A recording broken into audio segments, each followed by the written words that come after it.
Welcome to St. Anthony of Padua Parish, Singalong, Manila. Our live streaming will begin in a few moments.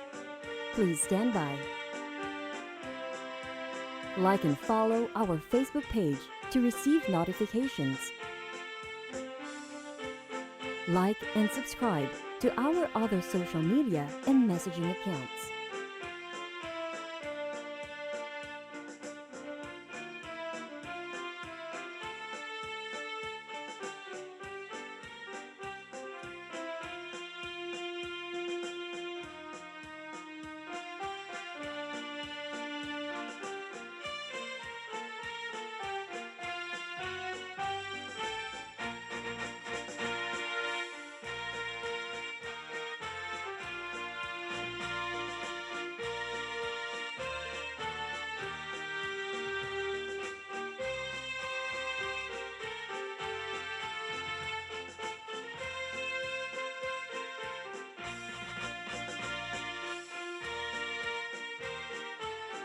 Please don't forget to share this video.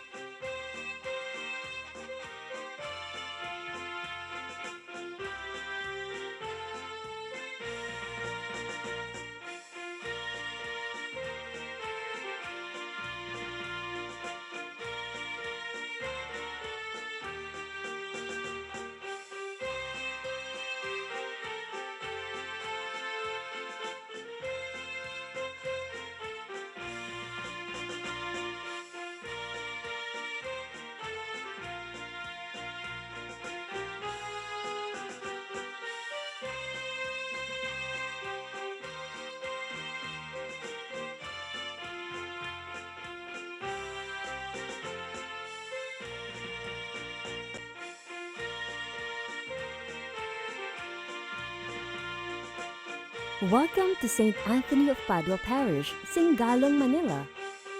Our live streaming will begin in a few moments. Please stand by. Like and follow our Facebook page to receive notifications.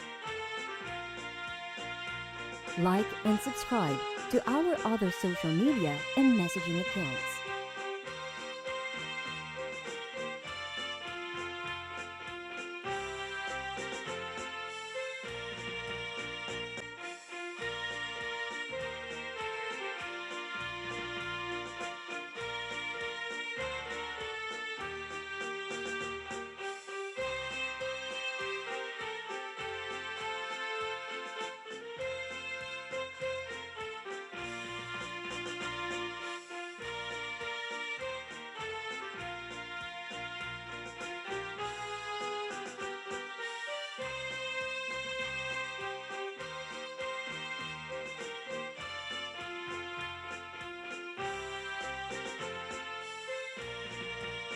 Please don't forget to share this video.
Welcome to St. Anthony of Padua Parish, Singalong, Manila.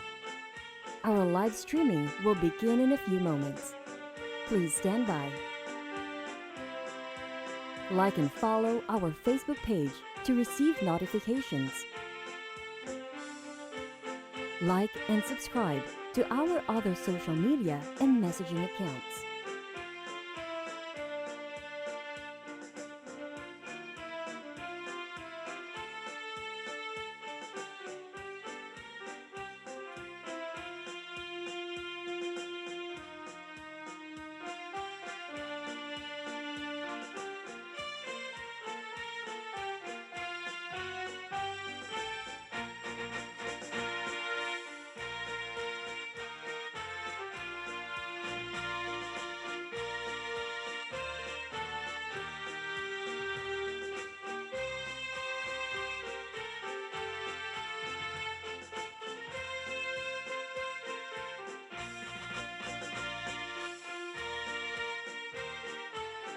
Please don't forget to share this video.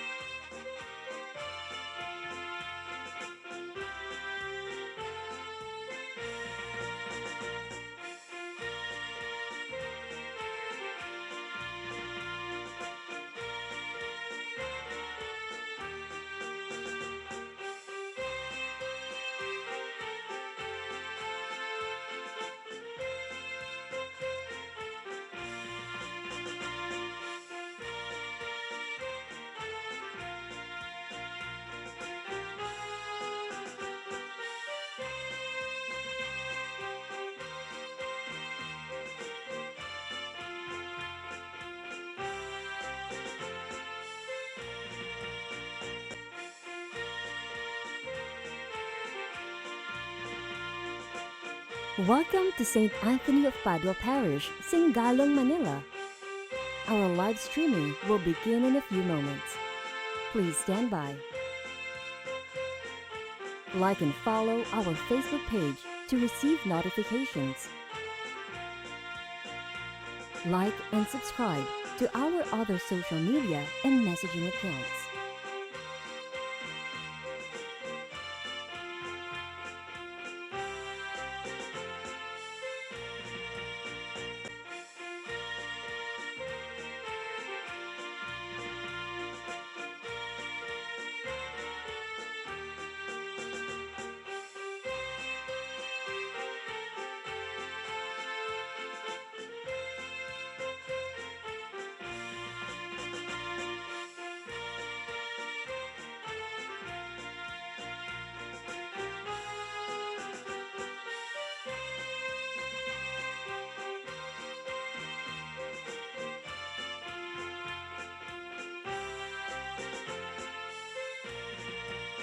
Please don't forget to share this video.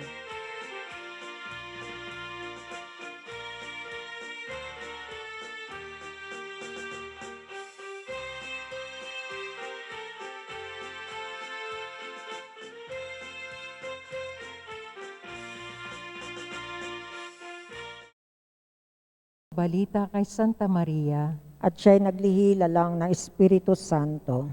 Aba, Ginoong Maria, napupuno ka ng grasya, ang Panginoon ay sumasa iyo. Bukod kang pinagpala sa babaeng lahat, at pinagpala naman ang iyong anak na si Jesus. Santa Maria, Ina ng Diyos, ipanalangin mo kami makasalanan, ngayon at kung kami mamamatay. Narito ang alipin ng Panginoon. Ayon sa wika mo. Aba, Ginoong Maria, napupuno ka ng grasya, ang Panginoon ay sumasa iyo. Bukod kang pinagpala sa babaeng lahat, at pinagpala naman ang iyong anak na si Jesus. Santa Maria, Ina ng Diyos, ipanalangin mo kaming makasalanan, ngayon at kung kami mamamatay. Amen. At ang Verbo ay nagkatawang tao. At nakipamuhay sa atin. Aba, Ginoong Maria, napupuno ka ng grasya, ang Panginoon ay sumasa iyo. Bukod kang pinagpala sa babaeng lahat, at pinagpala naman ang iyong anak na si Jesus.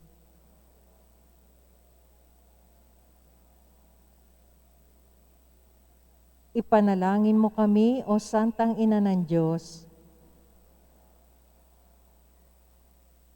Manalangin tayo.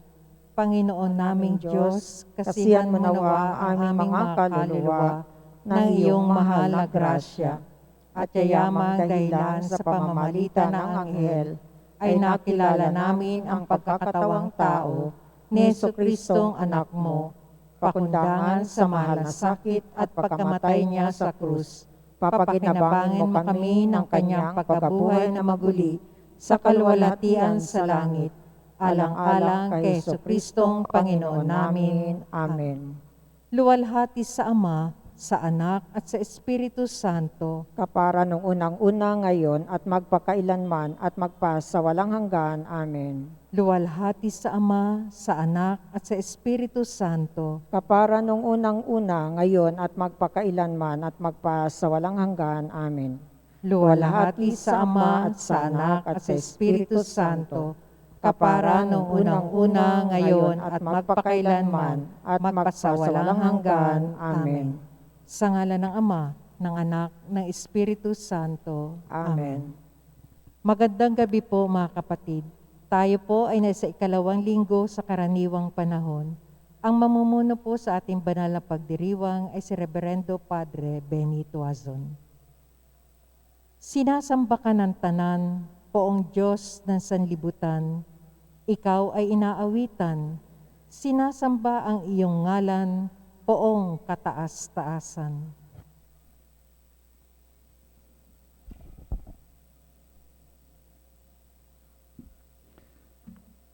Sa ngalan ng Ama, ng Anak at ng Espiritu Santo, Amen. sumainyo ang Panginoon. At sumayo rin.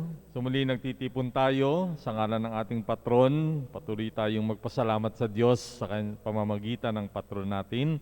At humingi pa tayo ng mga grasya, lalong-lalo na ang lagi nating pinapanalangin, na kalutasan, katugunan sa pandemyang ating hinaharap o dinaranas. Tayo tumahimik sandali at pagsisihan ng ating mga kasalanan bilang paghahanda sa ating pagdiriwang. Inaamin ko sa makapangyarihang Diyos at sa inyo mga kapatid na lubha akong nagkasala sa isip, sa salita at sa gawa at sa aking pagkukulang.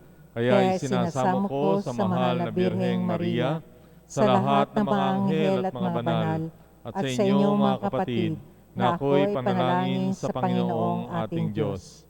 Kawaan tayo ng makapangyarihang Diyos, patawarin sa ating mga kasalanan at patnubayan sa buhay na walang hanggan. Amen. Panginoon, kaawaan mo kami. Panginoon, kaawaan mo kami. Kristo, kaawaan mo kami. Kristo, kaawaan mo kami. Panginoon, kaawaan mo kami. Panginoon, kaawaan mo kami.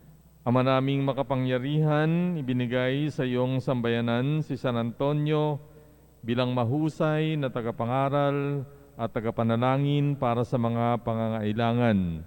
Sa pagtulong niyang masundan namin ang ulirang pamumuhay, madamanawa namin ang iyong kasaklolo sa kagipitan sa pamamagitan ni Jesucristo kasama ng Espiritu Santo magpasawalang hanggan.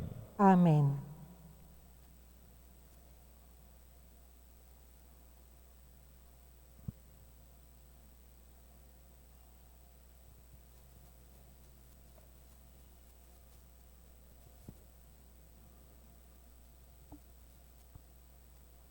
Pagbasa mula sa sulat sa mga Hebreo. Mga kapatid, makatarungan ang Diyos. Hindi niya lilimutin ang inyong ginawa at ang pag-ibig na inyong ipinakita at hanggang ngayon ay ipinakikita sa paglilingkod ninyo sa inyong mga kapwa Kristiyano. At pinakananais ko na ang bawat isa sa inyo ay patuloy na magsumikap hanggang wakas upang kamtan ninyo ang inyong inaasahan. Kaya't huwag kayong maging tamad. Tularan ninyo ang mga taong nagtitiis at nananalig sa Diyos at sa gayon ay tumatanggap ng mga ipinangako niya. Nang mangako kay Abraham ang Diyos, siya ay nanumpa sa kanyang sariling pangalan, yamang wala nang hihigit pa rito na kanyang mapanumpaan. Sinabi niya, ipinangangako ko na lubos kitang pagpapalain at pararamihin ko ang iyong lipi. Matyagang naghintay si Abraham at kanya ngang nakamtan ang ipinangako sa kanya. Nanunumpa ang mga tao sa ngalan ng isang makahihigit sa kanila. At sa pamamagitan ng panunumpang ito ay natatapos na ang usapan. Gayon din naman, pinatibayan ng Diyos ang kanyang pangako sa pamamagitan ng panunumpa upang ipakilala sa kanyang mga pinangakuan na hindi nagbabago ang kanyang panukala. At hindi magbabago ni nagsisinungaling man ang Diyos tungkol sa dalawang bagay na ito, ang kanyang pangako at sumpa. Kaya't tayong nakatagpo sa kanyang kalinga ay panatag ang loob na umaasa sa mga pangako niya. Ang pag-asang ito ang siyang matibay at matatag na angkla ng ating buhay. At ito ay umaabot hanggang sa kabila ng tabing sa templong panlangit, sa dakong kabanal-banalan na pinasukan ni Jesus na nangunguna sa atin. Doon, siya ay isang dakilang saserdote magpakailanman, ayon sa pagkasaserdote ni Melchizedek. Ang salita ng Diyos. Salamat sa Diyos. Pangako ng poon natin, lagi nating gunitain. Pangako ng poon natin, lagi nating gunitain. Buong puso siyang pasalamatan, aking pupurihin sa gitna ng bayan, kasama ng mga lingkod na hinirang. Napakadakila ang gawa ng Diyos, pinananabikan ng lahat ng lingkod. Pangako ng poon natin, lagi nating gunitain. Hindi inaalis sa ating gunita na siya ay mabuti at mahabaging lubha. Sa may pagkatakot, pagkain ay sagana, pangako ng poon ay hindi masisira. Pangako ng poon natin, lagi nating gunitain. Kaligtasan ay dulot sa mga hinirang, may ipinangakong walang hanggang tipan. Banal at dakila ang kanyang pangalan, at pupurihin pa magpakailan paman. Pangako ng poon natin, lagi nating gugunitain. Magsitayo po ang lahat.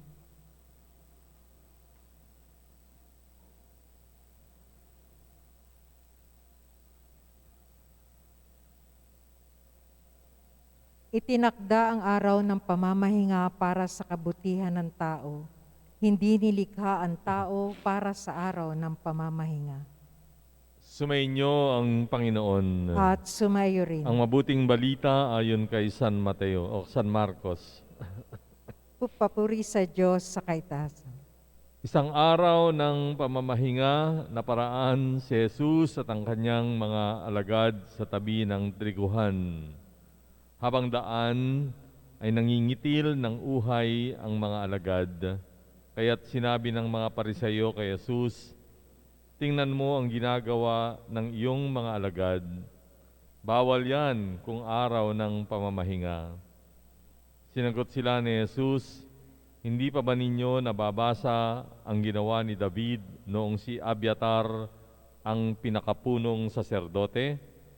Nang siya at ang kanyang mga kasama ay magutom at walang makain, pumasok siya sa bahay ng Diyos at kumain ng tinapay na handog sa Diyos. Ayon sa kautusan, ang mga saserdote lamang ang may karapatang kumain iyon, ngunit kinain iyon ni David at binigyan pa ang kanyang mga kasama." Sinabi pa ni Jesus, "Itinakda ang araw ng pamamahinga para sa kabutihan ng tao. Hindi nilikha ang tao para sa araw ng pamamahinga. Kaya't maging ang araw ng pamamahinga ay nasa ilalim ng kapangyarihan ng Anak ng Tao." Mga kapatid, ang mabuting balita ng Panginoon. Pinupuri ka namin, Panginoong Hesukristo. So sinasamantala ng Panginoong Jesus ang sitwasyon sa Ebanghelyo natin ngayon para magturo tungkol sa batas. At siguro pwede rin sabihin batas na ginawa ng tao at kahit na batas na ginawa ng Diyos. Ang sasabihin dito ni San Pablo ay merong letra o may titik ang batas, pero meron din itong espiritu. There's the letter of the law and the spirit of the law. At yun ay inilarawan ng Panginoon sa ating Ebanghelyo ngayon. Isa sa batas ng mga Hudyo from the Ten Commandments, yung Sabbath o the day of rest. Sa atin, usually it's Sunday. Kaya nga, there was a time na ang linggo ay araw ng simba, araw ng pagdarasal, araw ng pamamahinga. Pero ngayon, it is being violated, no? Pati linggo ay karaniwang araw. Anyway, ang mga Hudyo ay sumusunod sa ganong patakaran. Kaya kung mapupunta kayo sa Israel, no, pagka Sabat, sabi nila, halos wala kang makikitang nagtatrabahong Hudyo. They respect Sabat perfectly and so much, no, that they are rarely seen doing any work. Kasi yun ang ibig sabihin sa kanila ng Sabat, na kahit na anong mangyari, huwag kang gagawa. Kaya everything is being done before that day. Ngayon, itong ating Panginoon at ang kanyang mga alagad, nung panahon na yon, ay nangingitil ng uhay. Sabihin, kumukuha sila ng bunga sa mga halaman o na may prutas na kanilang makakain. No? And doon sinita si Jesus at ang kanyang mga alagad. Bakit ginagawa niyo yan? Araw ngayon ng pamamahinga. Of course, ang sinasabi dito ng Panginoon, yung Sabat, no? O yung fasting, kasabay ng Sabat, is only done when you are praying for something. Usually, they do it waiting for the Messiah. So, ang sasabihin ng Panginoon sa ibang banda ng Ebanghelyo, hindi sila magpapast dahil kasama nila ako, dahil ako ang Mesiyas. No? But at the same time, binigyan niya ng paliwanag na ang batas ng pamamahinga ay dapat para sa tao. Or even law in general. No? The law should serve man and not man should serve the law. Yeah? Dapat pinagsisilbihan, pinaglilingkuran, o ang bawat batas ay para sa ikabubuti ng tao. At hindi ang tao nagpapabuti sa batas. Kaya binigyan niya ng halimbawa si David at yung kanyang mga kasama na noon ay gutom na gutom at pumunta doon sa templo at nakita yung tinapay na usually, kumbaga sa atin, yung sacred host, ang nakakagalaw lang ay ang mga saserdote o ang mga pari. Pero ang tinapay noon, di naman kasing liit ng ano natin ngayon eh. You know? Ang lalaki yung tinapay. Gutom yung mga kawal ni David. And so they ate it. Kaya sabi ng Panginoon, di ba ginawa nila yon? Okay naman. Di ba? Hindi naman yon naging sanhi ng kanilang paglabag. Dahil nga, nagugutom. It served his men. No? Kaya yung tinapay ang naging daan para sa kanilang kabusugan. And so, the Lord again reiterated, no, na susunod tayo sa batas, may mga utos ang Diyos, no? Pero titingnan din natin yung sitwasyon. Kung ang sitwasyon na yon ay tumutulong ba sa ikabubuti ng tao na susunod sa batas o hindi. Later, or even in another gospel, he would say, di ba, sabi niya, kapag meron kayong hayop, no, na nahulog sa bangin, kahit araw ng Sabat, inililigtas. Kasi nga, makabubuti na yung hayop ay mailigtas, hindi lang dahil sa hayop, kundi dahil yun ay pakikinabangan ng tao. But that's not a violation. It's considered an exception to the law. Dahil gano'n naman ang batas. Walang batas na gawa ng tao na perpekto, na ganap. That's why, di ba, ngayon, gusto nila magtsa-tsa. Kasi gusto nilang palitan yung ibang mga batas na hindi na nagiging epektibo at hindi na tumutugon sa ating mga pangangailangan bilang tao. But the law of God, which is the law of love, will always be perfect. No? Yun ang kailangan nating laging tingnan. Kaya sa ating pagsunod sa batas, hindi lang natin sinusunod yung sinasabi ng batas, kundi sinusunod din natin yung diwa ng batas. That's what St. Paul was saying. The spirit of the law. Ano ba ang spirito? Ano ba yung diwa? Ano ba yung layunin? Ano ba yung pinaka-goal, pinaka-mission? If it does not respond to the good, to the common good or the goodness of man, then that law is not being violated but being transcended. Sabihin, meron pang mas magandang tugon sa pagkakataon na hindi ibinibigay ng batas na iyon. Lagi kong binibigay na halimbawa, I think madaling mas maunawaan kung ganito. Araw ng linggo, di ba, parte ng ating pananagutan, magsisimba. Paano kung on the way here sa church, may nakita kang isang taong nakahandusay sa daan? Diba? Just like the story of the Good Samaritan. Papunta ka na sa misa, malilate ka na. You have to walk continuously. Hindi pa pwedeng maabala. What would you do? Sasabihin mo ba, magsisimba ako, sorry ka na lang ha. Kailangan nandun ako sa simbahan. Yun ang aking kailangan panindigan dahil yun ang batas. Yun ang sabi ng aming pananampalataya. I don't think God will favor you on that. Diba? Hinihingi ng pagkakataon na hindi ka na muna magsimba o malate ka. Kailangan tulungan mo muna itong taong nangangailangan. And I think some of us had been guilty of a similar situation. Dinadahilan natin ang batas.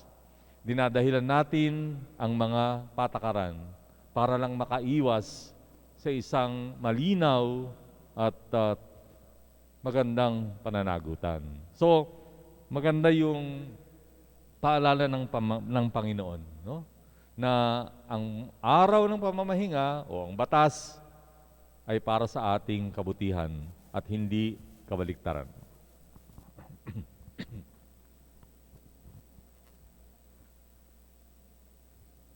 Taglay ang matatag na pananalig sa makaamang awa ng Diyos at sa panalangin ni San Antonio, manalangin tayo. Ama, itinatalaga namin ang mga tahanan sa iyo. Isugo ang espiritu ng iyong anak sa kanila upang ang aming mga mag-anak ay magkaisa sa iyong pag-ibig. Isinasamo namin ito sa iyo ngayon ng buong tiwala. Yayamang ito ay ginagawa sa pamamagitan ng panalangin ng aming patron, si San Antonio de Padua. Para sa Santo Papa Francisco, sa aming tagapangasiwa Broderick at sa lahat ng mga obispo, para sa aming kura paroko Benito at sa lahat ng mga pari, at sa lahat ng pamayanang Kristiyano, manalangin tayo sa Panginoon. Panginoon, sa panalangin ni San Antonio, dinggin ang aming pagsamo. Para sa mga pinuno ng bayan, upang lagi nilang maunawaan ang kahalagahan ng buhay mag-anak, na dito nakasalalay ang kinabukasan ng bayan, manalangin tayo sa Panginoon. Panginoon, sa panalangin ni San Antonio, dinggin ang aming pagsamo. Para sa ating pamayanan, upang pangalagaan at ingatan ang mga aral at simulaing Kristiyano ng mag-anak bilang dakilang pamana sa ating lahi. Manalangin tayo sa Panginoon. Panginoon, sa panalangin ni San Antonio, dinggin ang aming pagsamo. Sa katahimikan, idalangin natin ang ating mga pansariling kailangan.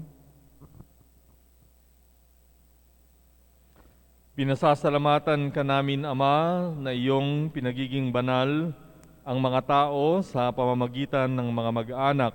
Loobin mo na sa aming mag-anak ay matuto kaming tularan ang dakilang mag-anak na ikaw ang Ama ng Hesukristong anak mo na Panginoon namin. Amen.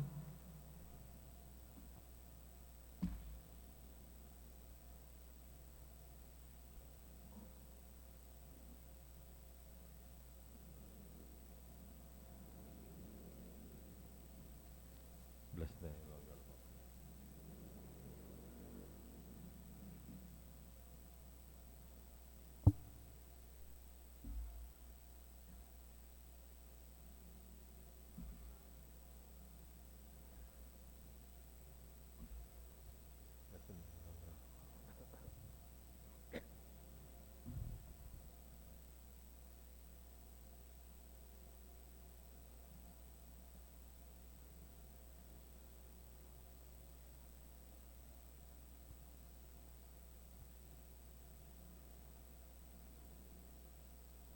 Manalangin kayo, mga kapatid, upang itong ating paghahain ay kalugdan ng Diyos samang makapangyarihan.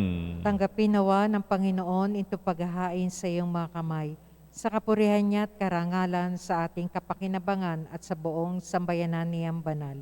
Ama naming lumikha, tanggapin mo ang hain ng iyong bayan upang ang inialay ngayong si San Antonio ay pinararangalan, ay makapaghandog sa iyo ng karangalan at makapagdulot sa amin ng kaligtasan sa pamamagitan ni Jesucristo kasama ng Espiritu Santo magpasawalang hanggan. Amen. Sumainyo ang Panginoon. At sumaiyo rin. Sa Diyos ang inyong puso at diwa. Itinaas na namin sa Panginoon. Pasalamatan natin ang Panginoong ating Diyos. Marapat na siya ay pasalamatan. Ama naming makapangyarihan, tunay ngang marapat na ikaw ay aming pasalamatan sa pamamagitan ni Jesucristo na aming Panginoon. Ngayong si San Antonio ay pinararangalan sa pamumuhay niyang totoong uliran at pagiging maasahan sa pananungkulan. Kaya't si Jesucristo na maasahan sa katapatan ay inihahayag sa pangangasiwa sa sambayanan. Ang manasakit ng mga ulirang tagapangasiwa noon ay nagpapatuloy magpahanggang ngayon sa mga panalangin kanilang iniuukol, kaysa ng sambayanan mong dito ay nagtitipon. Kaya kaysa ng mga anghel na nagsisiawit ng papuri sa iyo nang walang humpay sa kalangitan, kami nagbubunyi sa iyong kadakilaan. Santo, Santo, Santo, Panginoon Diyos ng mga hukbo, napupuno ang langit at lupa ng kadakilaan mo, hosana sa kaitaasan. Pinagpala na paririto sa ngalan ng Panginoon, hosana sa kaitaasan. Ama naming banal, ikaw ang bukal ng tanang kabanalan, kaya't sa pamamagitan ng iyong Espiritu, gawin mong banal ang mga kaloob na ito upang para sa amin ay maging katawan at dugo ng aming Panginoong Hesukristo. Bago niya pinagtiisan, nakusang loob na maging handog, hinawakan niya ang tinapay, pinasalamatan kanya, pinaghati-hati niya iyon, niabot sa kanyang mga alagad at sinabi, tanggapin ninyong lahat ito at kanin, ito ang aking katawan na ihahandog para sa inyo.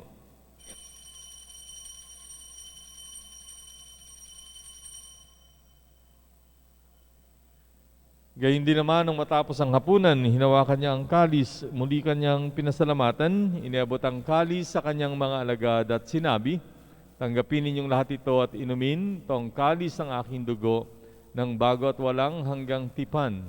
Ang aking dugo na ibubuhos para sa inyo at para sa lahat, sa ikapagpapatawad ng mga kasalanan. Gawin ninyo ito sa pag-alaala sa akin.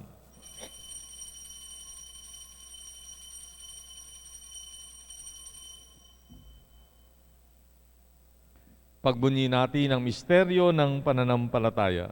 Si Kristo'y namatay, si Kristo'y nabuhay, si Kristo'y babalik sa wakas ng panahon. Ama, ginagawa namin ngayon ang pag-alaala sa pagkamatay at muling pagkabuhay ng iyong anak, kaya tiniaalay namin sa iyo ang tinapay na nagbibigay buhay at ang kalis na nagkakaloob ng kaligtasan. Kami nagpapasalamat dahil kami ay iyong minarapat na tumayo sa harap mo para maglingkod sa iyo.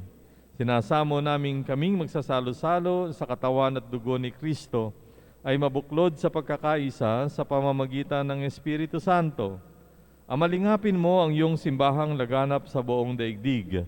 Puspusin mo kami sa pag-ibig. Kaysa ni Francisco na aming Papa, ni Broderick na aming tagapangasiwa, at ng Tanang Kaparian. Alalahanin mo rin ang mga kapatid naming nahimlay nang may pag-asa na sila'y muling mabubuhay, gayon din ang lahat ng mga pumanaw. Kaawaan mo sila at patuloyin sa iyong kaliwanagan. Kaawaan mo at pagindapatin kaming lahat na makasalo sa iyong buhay na walang wakas. Kaysa ng mahal na Birheng Maria na ina ng Diyos, ni San Jose na kanyang esposo, kaysa ng mga apostol at ng lahat ng mga banal na namuhay dito sa daigdig ng kalugod-lugod sa iyo. May pagdiwang nawa namin ang pagpupuri sa ikararangal mo sa pamamagitan ng iyong anak na aming Panginoong Hesukristo. Sa pamamagitan ni Kristo, kasama niya at sa Kanya, ang lahat ng parangal at papuri sa iyo, Diyos amang makapangyarihan, kasama ng Espiritu Santo, magpasawalang hanggan. Amen.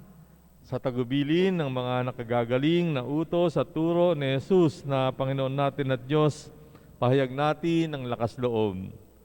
Ama namin, sumasalangit ka, sambahin ang ngalan mo, mapasa amin ang kaharian mo, sundin ang loob mo dito sa lupa para nang sa langit.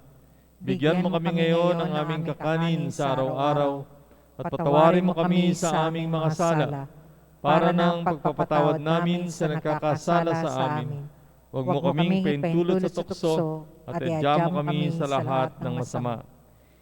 Hinihiling namin na kami ay iadya sa lahat ng masama, pagkalooban ng kapayapaan araw-araw, iligtas sa kasalanan, ilayo sa lahat ng kapahamakan, samantalang aming pinananabikan ang dakilang araw ng pagpapahayag ng tagapagligtas naming si Jesucristo. Sapagkat sa iyo ang kaharian, ang kapangyarihan at ang kapurihan magpakailanman. Amen. Panginoong Jesucristo, sinabi mo sa iyong mga apostol, kapayapaan ang iniiwan ko sa inyo, ang aking kapayapaan ang binibigay ko sa inyo. Tunghayan mo ang aming pananampalataya at huwag ang aming pagkakasala. Pagkalooban mo kami ng kapayapaan at pagkakaisa ayon sa iyong kalooban, kasama ng Espiritu Santo, magpasawalang hanggan. Amen. Ang kapayapaan ng Panginoon ay sumainyong lahat. At sumaiyo rin. Bigayan kayo ng kapayapaan sa isa't isa. Kordero ng Diyos na nag-aalis ng mga kasalanan ng sanlibutan, maawa ka sa amin.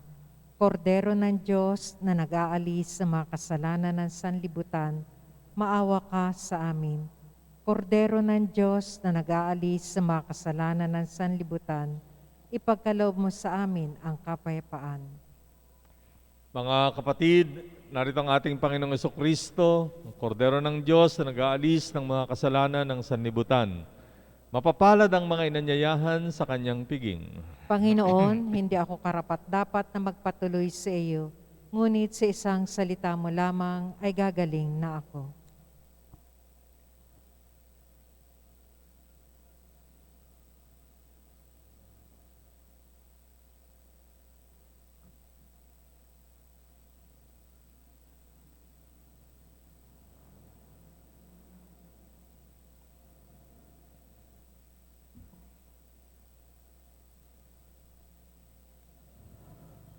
Ikaw ay may handang dulang sa harap ko, poong mahal.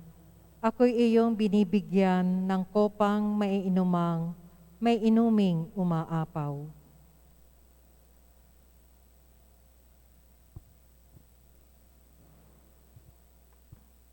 Komunyon Espiritual. Aking Jesus, nananalig akong ikaw ay nananahan sa pinakabanal na sakramento. Mahal kita ng higit sa lahat ng bagay at nais kong tanggapin ka sa aking kaluluwa. Subalit sa sandaling ito, ikaw ay hindi ko matatanggap sa banal na komunyon. Naway tanggapin kita ng espiritual sa aking pagnanais na ito at pumasok sa aking puso. Niyayakap kita na parang naririto sa akin at pinagkakaisa ko ang sarili sa iyo. Huwag hayaang mawalay ako sa iyo. Amen.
Manalangin tayo.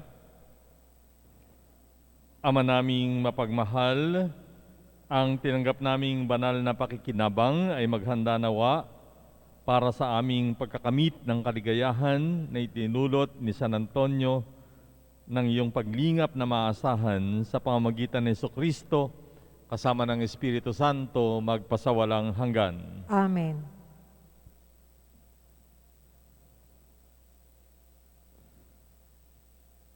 Ngayon ay gagawin natin ang pagbabasbas. Ama naming mapagmahal, ikaw ang pinagmumulan ng lahat ng kabanalan. Biniyayaan mo ang aming patron na si San Antonio ng kabanalang mahalin ka ng higit sa lahat. Lingapin mo ang iyong bayang natitipon sa iyong harapan. Basbasan mo sila at pabanalin. Patatagin mo ang kanilang pananampalataya. Panatilihin mo ang kanilang pag-asa at papagyamanin mo sila sa pag-ibig. Basbasan mo rin ang kanilang mga dardalang mga bagay na naglalapit sa iyo at humihingi ng protection mo sa pamamagitan ng mga ito. Patuloy nawa silang tawagin sa buhay na banal at patuloy na papagalabin sa kanilang mga puso ang pagmamahal sa iyo sa pamamagitan ng mga panalangin ni San Antonio ay masagot nawa ang mga kahilingan ng kanilang puso sa pamamagitan ni Kristo kasama ng Espiritu Santo magpasawalang hanggan. Amen. Sumainyo ang Panginoon. At sumayo rin. Pagpalain kayo ng makapangyarihang Diyos Ama, Anak at Espiritu Santo. Amen. Tapos ang ating pagdiriwang, humayo kayo sa kapayapaan ni Kristo. Salamat sa Diyos. Saint Anthony, thou blessed Son of Heaven, made saint for all your worth, the salt that purifies the grain of leaven, the light that shone on earth, be thou for us a lamp forever burning, a light that shows the path. Be thou for us a patron, guardian angel, a source of life divine. We proclaim you in heaven, we beseech you on earth, that the glory you attaineth be our crown, be our gain.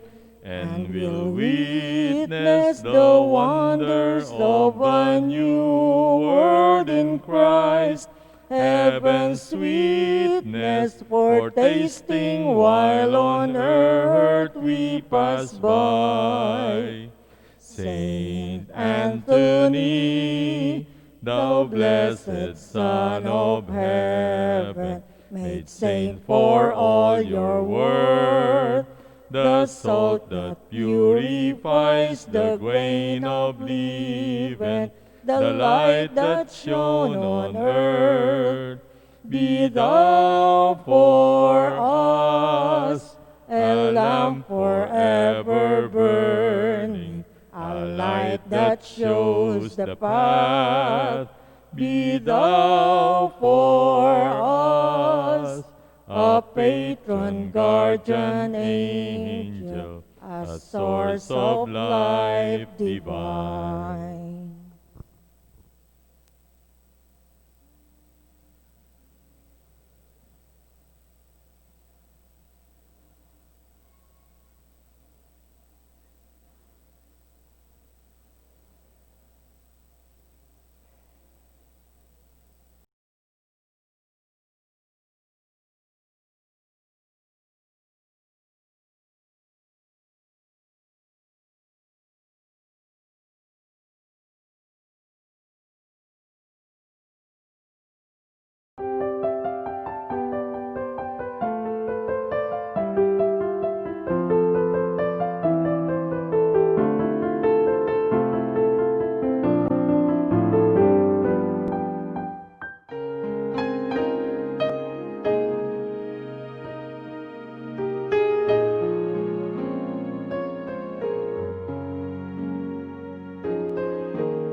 Sa ngalan ng Ama at ng Anak at ng Espiritu Santo. Amen. O San Antonio, pinili ka ng Diyos na ipabatid sa daigdig ang iyong kabanalan upang maakit ang marami sa paggawa ng mga kabutihan. Hilingin mo sa sanggol na si Jesus na hawak mo sa iyong bisig ang mahigpit ko ngayong pangangailangan.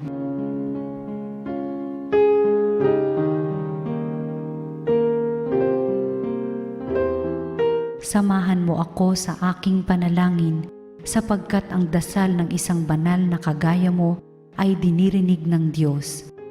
Pagkalooban nawa ako ng Panginoon ng tanda ng kanyang pagmamahal, pagkalinga at paggabay.